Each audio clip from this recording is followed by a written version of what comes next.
त्रिवेणी के संगम पर आस्था का महाकुंभ। और इस पावन अवसर पर अनंत श्री विभूषित जगत गुरु निम्बकाचार्य श्री मुकुंद देवाचार्य पीठाधीश्वर श्री राधे श्याम शरण देवाचार्य जी महाराज के पावन सानिध्य में श्रीमद् भागवत सप्ताह कथा ज्ञान यज्ञ का होगा भव्यातिभव्य आयोजन। इस दौरान प्रतिदिन होगा प्रवचन, अखंड युगलनाम महामंत्र संकीर्तन, साधु संत सेवा, अन्न क्षेत्र भंडारा। दिनांक 10 जनवरी से 12 फरवरी 2025 तक कुंभ स्थल मुक्ति मार्ग प्रयागराज। साथ ही यदि आप इस दौरान कल्पवास कर साधु संतों के लिए भंडारा सेवा आदि कर पुण्य लाभ अर्जित करना चाहते हैं तो शीघ्र ही संपर्क करें।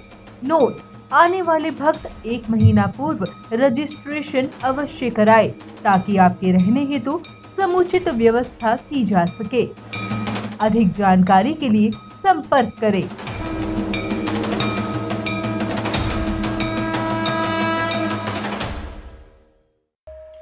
जय जय श्री राधे श्याम।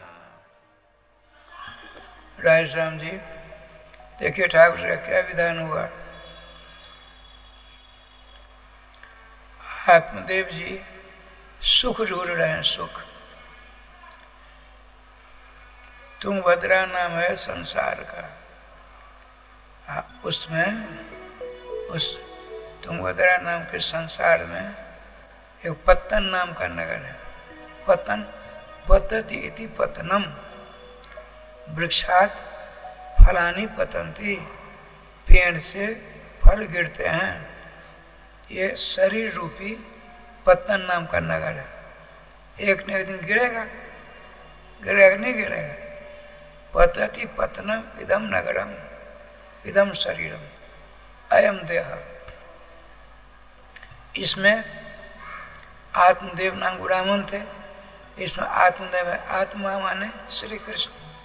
आत्मना परमात्मना राधा पतिना श्री कृष्णेन सह दिव्यति क्रीडति खेलति जदा सदा। जैसा आत्मदेव जीवा, इस पत्तन नाम के शरीर में आत्मदेव नाम का एक जीव रहता है। उसको चाहिए सुख, और सुख भगवान के चरणों के पास में है। उधर जाने की इच्छा नहीं होती। कोई संत महात्मा मिल गए, अरे क्या करते हो, 2 बार नाम तो ले लो। बहुत नाम लिया महाराज, सुख नहीं मिलता। अरे बताते हैं तत्व दीर्घ कालन सेवनाथ, समय लगेगा, बहुत समय के बाद आपको राधे राधे मिलेगा, निश्चित रूप सत्य बात है। तो आत्मदेव ने सारे उपाय कर डाले, सुख नहीं मिला। आपने सोचा आत्महत्या करो। मैं गाँव में आत्महत्या करूँगा तो लोग हंसेंगे मेरे मरने के बाद। इतना बड़ा धनी, इतना बड़ा विद्वान होकर के, और बेटा ने वैसे मर गया। देह मृत्यु तब मनुजा सपनती, मरने के बाद मनुष्य मेरी निंदा करेंगे और अधोगति होगी। इसलिए कहाँ पर जाकर मरूंगा तो कोई देखेगा ही नहीं। अरे राम राम, वो चला अपने उस पत्तन नाम ग्राम से। भगवान श्याम सुंदर ने सोचा, ये सुख, और सुख का इतना बड़ा विद्वान होकर नहीं समझ पा रहा है। तो एक महात्मा का उदाहरण किया। ये पहुंचता पहुंचता सुदूर चला गया। एक जंगल जैसा था, वहाँ एक सरोवर था, कुंड था। दिन भर का भूखा प्यासा, हाथ पांव धोया, थोड़ा पानी पिया, बैठ गया। सोचा यहाँ कोई है तो नहीं। देखा पल्ली पर वहाँ एक महात्मा बैठे। सोचा हनुमान जो लंका पहुँचते हैं तो वहाँ चक्कर काटते काटते पहुँचते कुटिया के पास। तो सोचा यही सन हटकरियों पहुँचानी, साध तो है न कारधानी। अरे तुलसी के पेड़ हैं, राम नाम अंकित घरों में श्री राम जय जान लिखा हुआ है। कोई महात्मा मालूम पड़ता है। भीषण जी से मुलाकात हुई, सारा भेद मिल गया। भगवान श्री श्याम सुंदर महात्मा के रूप में थे। आत्मदेव ने देखा पहुँचते वहाँ गए, देखिए महात्मा के चरणों की धूली लेने के लिए 5 बाधाएं हमारे पास में हैं। 5 बाधाओं को पार करोगे तभी महात्माओं के चरणों की धूली। बताते हैं बांग्ला प्यार में, संत पद रज संत पद जल संत अवशिष्ट अन्न यही महाबल।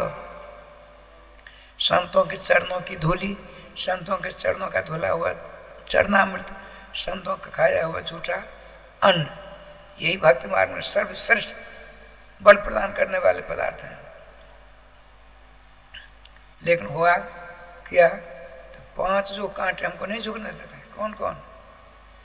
जाति, विद्या, महत्वम च, रूप, यौवन में च, पंचितान विसर्जनते भक्ति से कंटका। भक्त मार्ग 5 कांटे हैं। कौन कौन? जात, मैं ब्राह्मण कुल का बाबा, मैं ब्राह्मण कुल का ब्राह्मण, कोई साधु महात्मा कैसे उसके चरणों को मैं स्पर्श करूं?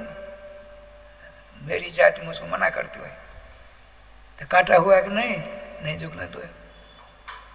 हम 4-5 विषय का आचार्य हैं, PhD डिलीट हैं, अरे राम राम, मूर्ख बाबा जी, इसके चरणों का स्पर्श मैं कैसे करूं? विद्या नहीं झुकने देती, जाति नहीं झुकने देती, विद्या नहीं झुकती। हाँ, बहुत प्रतिष्ठा हो गई है, सामने कोई महात्मा है, उनके चरणों की धूल ले लो। नहीं, मेरी प्रतिष्ठा है, लोग क्या कहेंगे? इतनी बड़ी प्रतिष्ठा प्राप्त कर रहे, जो कहें। तो जाति, विद्या, महत्व से रूप, राय श्याम जी, जो सुंदर रूप होता है नहीं झुकने देता है, अपने माता पिता के चरणों में भी नहीं झुकने देता है। बताते हैं, संस्कृत में आया है, प्राप्त हेतु 16 वर्षे गर्दभी चाप सराय थे। जब गदहा की पत्नी गदही जो युवती होती है तो अपने आप को उर्वशी से ज़्यादा सुंदर समझती है। मेरी सुंदरता के सामने उर्वशी कुछ नहीं, कुछ नहीं, कुछ नहीं। ये देखो लीलाधारी की लीला। प्राप्त हेतु 16 वर्षे गर्दभी चाप सराय थे। जात, विद्या, रूप और जुआवस्था जो है समझे बड़ी खतरनाक होती है, वो बिल्कुल नहीं झुकने देती। ये 5 कांटे भक्ति मार्ग में है, इनको निकाल बाहर करो, चकाचक राधे राधे हो जाओगे। तो ब्राह्मण देवता थे, पढ़े लिखे तो थे ही वो महात्मा जी, लेकिन इनका भाग चमकने वाला था। उनके चरणों में सर झुकाया, उनके चरणों रजमस्ता पर लगाया और रोने लगे फूट फूट करके। बूढ़े आत्मदेव जी, भगवान जो महात्मा बनकर आए हैं, रोने लगे।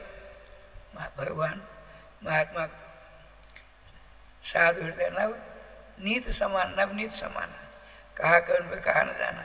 संतों का हृदय नवनीत समान, कभी गुस्सा करते हैं, कभी राधे राधे हो जाते हैं, पानी पानी हो जाता है। हमारे मान जी है ना, श्रीमद किशोरी शरण जी, और राधे अग्नि सवाइच हो जाएंगे, थोड़ी देर में जाए वो पार। ये हमने देखा। उनमें पूरे जन को ऋषि थे, ठाकुर जी का विधान है। तो महात्मा जो भगवान महात्मा बनकर आए थे, उन्होंने पूछा, कथम रोदिस भो विप्र काते चिंता बलिए सी व तुम सतुरम जम स्वस्थ दुख से कारणम। हे ब्राह्मण देव, क्यों रोते हो? रोने का कारण क्या है? मुझसे बताओ, मैं निदान कर सकता कर दूंगा। वो बड़ा रोने लगा और जोर जोर से। अब महाराज मैं क्या बताऊं? राधे राधे राधे। भगवान तो भगवान है, साधु का वेश धारण किया हुआ है। महाराज, मैं जो पितृभेद स्वधा करता हूँ, तो मंत्रों की सवारी पर मेरे द्वारा ठंडा पानी पितृगणों के हाथ में पहुंच जाता है। सुनिए क्या सुंदर बात करते हैं। ब्राह्मण देवता जो सुख के लोभी हैं, सुख ढूंढा संसार में, नहीं मिला। न विद्या में सुख मिला, न पत्नी में सुख मिला, न धन में सुख मिला, न प्रतिमान प्रतिष्ठा में सुख मिला। अब सोचते हैं बेटा हो जाए तो सुखी हो जाऊंगा।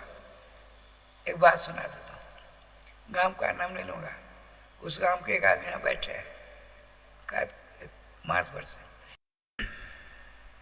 62 वर्ष की अवस्था, अब तो बच्चा नहीं हुआ। नौजा ने कहा ठाकुर जी का विधान हुआ, 63वें वर्ष में उसका बेटा हुआ। जो 14-15 वर्ष की अवस्था उसकी हुई, ये हो गए 70, 75, 80 वर्ष के लगभग। वो उद्यमी था लड़का उसका। तो पिता ने समझाया, हम लोग बैठे थे दरवाजे पर, 15 सत्संग हो रहा था। पिताजी ने कहा बेटे ऐसा उद्यम नहीं मचाते हैं, अब पढ़ने लिखने का समय है, तुमको पढ़ना लिखना चाहिए, अच्छे कुल खानदान में तेरा जन्म हुआ है। इस बात को सुनकर इतनी गुस्सा आई, उसने पिता को पटक दे, उस छाती पर बैठ कर मारने लगा। बेटा अपने पाप को, हम सब ने देखा, हमने कहा चलिए। आए, एक ने पकड़ लिया, 2 चाटे जमाया, रोने लगा। अब बूढ़ा जो था उठा, क्यों तुमने लोगों ने हमारे बेटे क्यों मारा? हमको ईश्वर ने बेटा दिया इसलिए मुझको मारा ना। जिसको बेटा नहीं दिया कौन बेटा मारेगा उसको? ये देखिए लीलाधार की लीला, अपने बेटे की मार में सुख प्राप्त कर रहे हो, है न अज्ञानता की पराकाष्ठा। ठाकुर साहब जानते क्या लीला हुई। आत्मदेव जी कहते हैं, हमने जो देव अपने पितृगणों को मंत्रों के द्वारा जलांजलि शीतल जल भेजा, हमारे पूर्व हमारे पितरों के हाथ में पहुंचा पानी, और पीने लगे तो उनकी नाक से गरम गरम सांस निकली। क्यों निकली? तो वो समझते हैं मैं उनके कुल खानदान मानती हूँ, मुझको बेटा नहीं हुआ, तो इसके बाद जलांजलि कौन देगा, तर्पण कौन करेगा? इसलिए तकलीफ के कारण उनकी आँखों नाक से गरम गरम सांस निकलती है, कवोश में भूजती। जैसे चाय पीते गरम गरम आप, उसी प्रकार से मेरे द्वारा मंत्र की सवारी पर बैठकर प्रदत्त जो शीतल पानी उनके हाथ में पहुँचकर गरम गरम हो जाता है। इतनी तकलीफ उनको। हे कृपा ने बहुत बात कही। हे कृपा निधान, आप तो महात्मा हो, जो न करे लकीर सो करे फकीर, हमको एक बेटा दो। अरे राम राम, हमसे कोई बात कहते हैं आकर के हम मुझको बाबा बेटा की व्यवस्था कर दीजिए। हमने कहा मेरे भाग में विवाह नहीं लिखा था, मेरी जेब में बेटा तो है नहीं, निकाल कर तुमको दे दूं। हम जंतर मंतर तंत्र कुछ नहीं जानते हैं। ईश्वर ने लिखा होगा, तुमने शुभ कर्म किए होंगे तो बेटे होंगे, जिसको बेटा नहीं होता उसको सुगति नहीं मिलती है। देखिए आप जो कर्म करेंगे वही आपके साथ जाएगा, नियम है, निर्वात बात सत्य बात है। इसलिए व्याकरण शास्त्र में आया है, सभी शास्त्रों में कर्ता को भगवत अधीन माना है। व्याकरण शास्त्र स्वतंत्र है, कर्ता स्वतंत्र होता है। मैं जाता हूँ, उसका हम गच्छामि, आप स्वतंत्र कर्ता होता है, वयम गच्छामि बहुवचन का प्रयोग कर सकता है। राम अयोध्या से वृंदावन आते हैं, राम अयोध्या वृंदावन आगच्छति। पहले करता हो ऐसा करिए, आगच्छति राम वृंदावन अयोध्या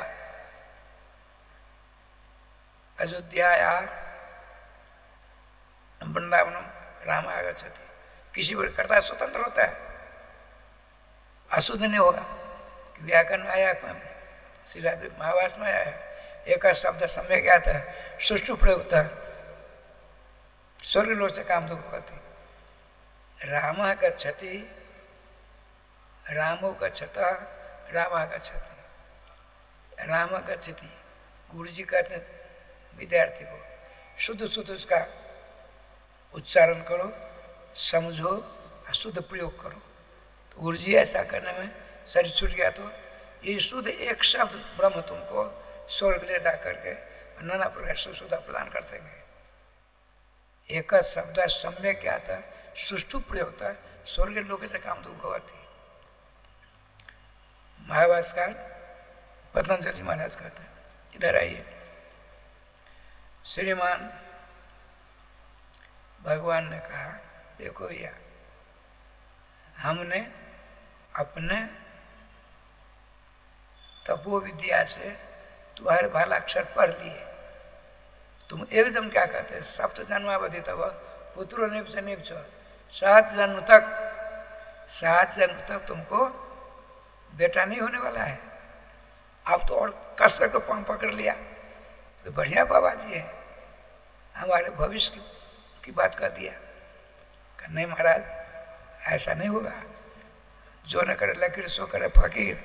आप सब कुछ करने में एक बेटा तो नहीं दोगे तो तक शोक मर्च प्राण त्यक्षा में, शोक से मूर्छित होकर तुम्हारे सामने हम प्राण त्याग देंगे तो ब्रह्म त्याग के पाप तुमको लगेगा।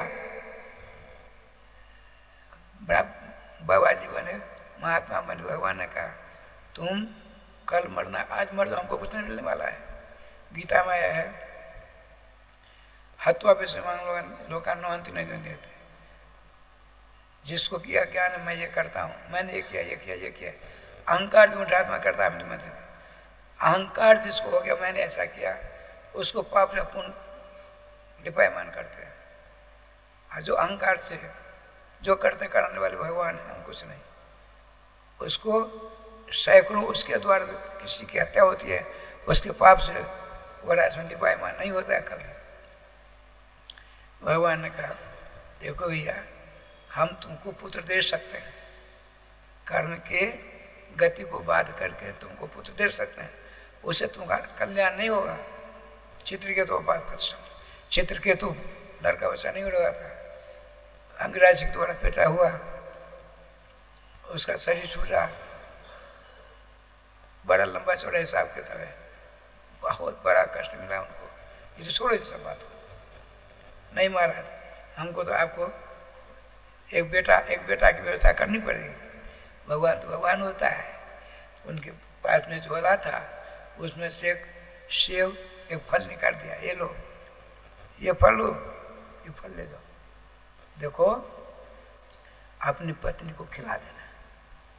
और सुनो एक बात, इस फल को खाने के बाद 1 वर्ष तक 5 नियमों का पालन करने पड़ेंगे, 5 नियम पालन करने पड़ेंगे। तब कैसा वाला होगा, कन का प्राप्त सोने कांति वाला सुंदर बच्चा होगा। अच्छा बताइए कौन कौन सा?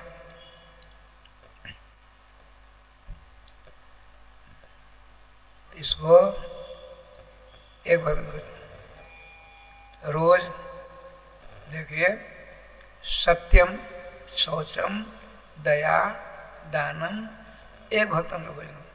सत्य असत कभी नहीं बोले, सत्य बोले। और सत्य बोलना जानती नहीं थी बेचारी, धुंधली। सत्यम, सुचाचार से रहे, दया रखे सौ के ऊपर, जता से दान देती रहे, एक बार भोजन करे। ऐसा करेगी तो वर्ष के अंत में बहुत बढ़िया बेटा होगा। जो ब्राह्मण देवता चले, भगवान तत्व अंतरित हो जाते हैं। आते हैं अपने गांव पत्तन नगर, अपनी पत्नी श्रीमती धुंधली जी को दिया देवी, एक महात्मा जिससे थे संत हैं, उन्होंने एक फल दिया है, इसको खा लो। इन 5 दिनों का पालन करना पड़ेगा, सत बोलना पड़ेगा, शिष्टाचार से रहना पड़ेगा, दान देना पड़ेगा, दया रखनी पड़ेगी, एक बार भोजन करने पड़ेगा। हमने एक माता जी को देखा, क्या समझी, लिखा है भरतिहरि जी ने, आरम दुगुना आरो दुगुना पड़ता। आप जितना भोजन करते हो, आपकी पत्नी आपसे दूनी खुराक भोजन करती, ऐसा लिखा उसमें। लेकिन राजश्याम जी माताएं इतनी उपवास करती हैं, इतना व्रत करती हैं, जय गोपाल जो जाती है, अलग अलग स्वभाव होता है। अपनी पत्नी के हाथ में फल दिया, चले गए ब्राह्मण देवता का आत्मदेव जी। अब इसने सोचा, देखिए धुंधली ने सोचा, आत्मदेव की पत्नी ने सोचा, इतने बड़े विद्वान होकर के मूर्ख बाबा जी के चक्कर में फंसे हमारे पति, भला फल खाकर आज तक किसी को बेटा बेटी हुई है, मुझको हो जाएगा। यदि फल का गर्भ रह ही गया तो सुगंध निकृषित कर दे। जैसे एक तोता में, एक पिंजरा में तोता रहता है, उसी प्रकार से मेरे पेट रूपी गर्भ रूपी पिंजरा में वो बच्चा रूपी तोता रहेगा, और निकाले कैसा जाएगा? मेरे पेट का ऑपरेशन कर बच्चा निकाला जाएगा, तदा मैं मरना ध्रुव। तो मैं मर जाऊंगी तो बेटे से लेकर मुझको क्या लाभ होगा? अच्छा, कहीं गर्भ मेरा बड़ा हो गया, चलने फिरने में चला और समर्थ हो गई, देवा घाट हो ग्राम में रात में कहीं डकैती हो गई या आग लग गई, तो मैं गर्भ में कैसे भग कर अपने प्राण बचाऊंगी? ना ना ना, गलत बात। मेरे विचार से दो ही स्त्रियां सुखी होती हैं। धुंधली का विचार है, विधवा वा बंध्या नारी सुखनी चेत में मती। धुंधली कहती है, मेरा सिद्धांत है, जो विधवा हो गई है या जो संतानहीन है, मेरे सिद्धांत, मेरे विचार से यही दोनों माताएं सुखी हैं और सब जय गोपाल। थोड़ी देर बाद पतिदेव आते हैं, क्या तुमने फल खाया? भक्षितम तीर्थम, हमने खा लिया, प्रथम बार झूठ बोल दिया। लंबा चौड़ा हिसाब किताब है। उस जगह उसकी बहन गरीब घर में आई हुई थी, ज़्यादा कदा आया करती थी। उसने कहा, बहन तुम सूखती कैसे जा रही हो? ऐसी बात है, हमारे पति भी इतने बड़े विद्वान मूल बाबा जी के चक्कर में फंस गए, उन्होंने एक फल दिया, कहा इसको खा लो, पत्नी खिला देना, बेटा होगा। मैं कैसे राधे राधे करूंगी? चिंता मत करो, महात्मा झूठ नहीं बोलते हैं। प्रेम बाबू करपात्री जी वाली बात राधे से हो, महात्मा झूठ नहीं बोलते। उन्होंने फल दिया है तो पुत्र होकर रहेगा। ऐसा करो ना, तुम्हारे घर में गैया बन दिया है, उसको बच्चा बच्ची कुछ नहीं होती, उसको खिला दो। पति की बात नहीं मानी, अपनी बहन की बात मानी। स्त्रियों का स्वभाव होता है, उसके पैर की ओर से कौआ आता है, मानो परमात्मा आ गया, राधे राधे राधे। ससुराल से उसका ससुर भी आएगा, कोई बात नहीं। पतिदेव इतने बड़े विद्वान, लब्ध प्रतिष्ठित, उनकी बातों में तनिक विश्वास नहीं, अपनी बहन की हो बात पर विश्वास कर लिया। कहा देखो मेरे पेट में बच्चा है, डॉक्टर ने कहा कि बेटा ही होगा, तब तक तुम अपने आप को गर्भिणी स्त्री के समान बाहर भीतर कम जाया करो। जब मैं मुझको बेटा होगा, अपने पति द्वारा आपके पास भेज दूंगी, उनको ज़्यादा मात्रा में पैसा दे देना, हो गया जब ऊपर। तो उसने कहा तो मैं उस बच्चे का पालन कैसे करूंगी? तो मैं आकर तुम्हारे बच्चे का लालन पालन, अपने बच्चों का तो तुम्हारे बच्चे का लालन पालन मैं कर दिया करूंगी। ये देखिए, स्त्रीश्चरित्रम पुरुषस्य भाग्यम दैवो न जानाति कुतो मनुष्य। राधे राधे श्याम मिला दे। ठीक है, समय आया, अपने बेटे को अदला बदला उसको दे दिया, संपत्ति लेकर चली। अब उसने अपने पति से कहा मैं अपने बालक को कैसे रक्षा कर पाऊंगी, मेरे स्तन में दूध आई नहीं, तो मैं क्या करूँगा, तुम ही बताओ। तो मेरी बहन का बच्चा हुआ तो मर गया। देखिए देखिए, झूठ है झूठ। इसलिए गोस्वामी जी कहते हैं झूठ ही लेना, झूठ ही देना, झूठे भोजन झूठ चबे ना। राधे राधे करिए खूब प्रेम से। श्री वृंदावन बिहारी लाल की जय।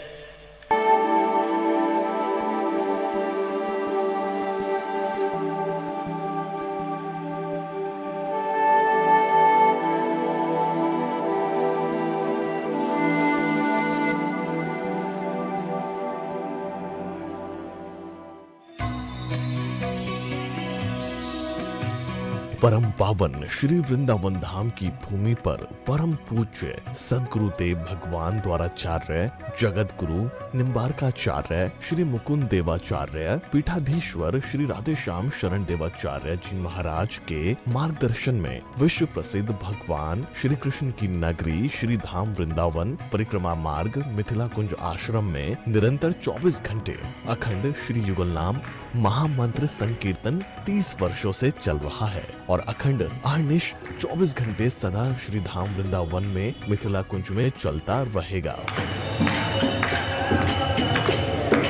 आज विश्व भर में अनेकों मंदिर हैं, किंतु भागवत का कोई मंदिर नहीं है। तब हमारे पूज्य गुरुदेव के भजन संकल्प से ये भाव जागा कि श्री धाम वृंदावन में एक अलौकिक भागवत मंदिर बने, जिसमें वृंदावन आने वाले सभी भक्तगण एक साथ संपूर्ण भागवत श्लोक का दर्शन कर सकें। सदगुरुदेव के इस भाव को साक्षात करने के लिए विश्व में प्रथम बार श्री धाम वृंदावन मिथिला कुंज आश्रम में श्रीमद् भागवत महापुराण के 18,000 श्लोक शिलालेख लिखित भव्य दिव्य श्रीमद् भागवत महापुराण मंदिर बनने जा रहा है। आप सब भी इस दिव्य भागवत मंदिर में अपना तन मन धन से सहयोग कर श्री धाम वृंदावन में अक्षय पुण्य प्राप्त करें। एक श्लोक शिलालेख की सेवा राशि मात्र 5100 रुपए है, जिसमें आपके नाम से एक श्लोक शिलालेख पर लिखा जाएगा। इसी प्रकार से आप 2 श्लोक की दान राशि 11,000 रुपए, 5 श्लोक की दान राशि 25,000 रुपए, 11 श्लोक की दान राशि 51,000 रुपए और 21 श्लोक की राशि है 1,01,000 रुपए देकर अनंत पुण्य के भागी बन सकते हैं। कहा गया है कलयुग केवल नाम आधारा। हम सब भी श्री धाम वृंदावन में अपने नाम से या अपने पूर्वजों के नाम से या घर में समस्त विघ्न बाधाओं को दूर करने के लिए श्री धाम वृंदावन में अखंड संकीर्तन कराने का अलौकिक पुण्य प्राप्त कर सकते हैं। साथ ही आपके द्वारा प्रदान किया गया सेवा राशि से हरि नाम संकीर्तन के साथ साथ संतों का भोजन एवं गौ माता के लिए गौग्रास समर्पित किया जाएगा। आप निम्न राशि प्रदान कर सदस्यता ग्रहण कर सकते हैं। एक दिन का संकीर्तन राशि मात्र 1500 रुपए, एक माह का संकीर्तन राशि मात्र 15,000 रुपए, 12 माह की संकीर्तन राशि मात्र 21,000 रुपए से आपके नाम से निरंतर अखंड श्री युगल नाम हरि नाम संकीर्तन के साथ साथ साल के 12 माह में 12 दिन 12 संतों का भोजन गौग्रास आदि सेवाएं आपके मरणोपरांत भी चलते रहेंगे। अतः आप एक छोटा सा संकल्प लेकर हमसे जुड़ सकते हैं और श्री धाम वृंदावन मिथिला कुंज आश्रम में आप आजीवन सदस्य रहेंगे। आप वृंदावन में जब भी आएंगे तो आपके रहने की निःशुल्क व्यवस्था रहेगी।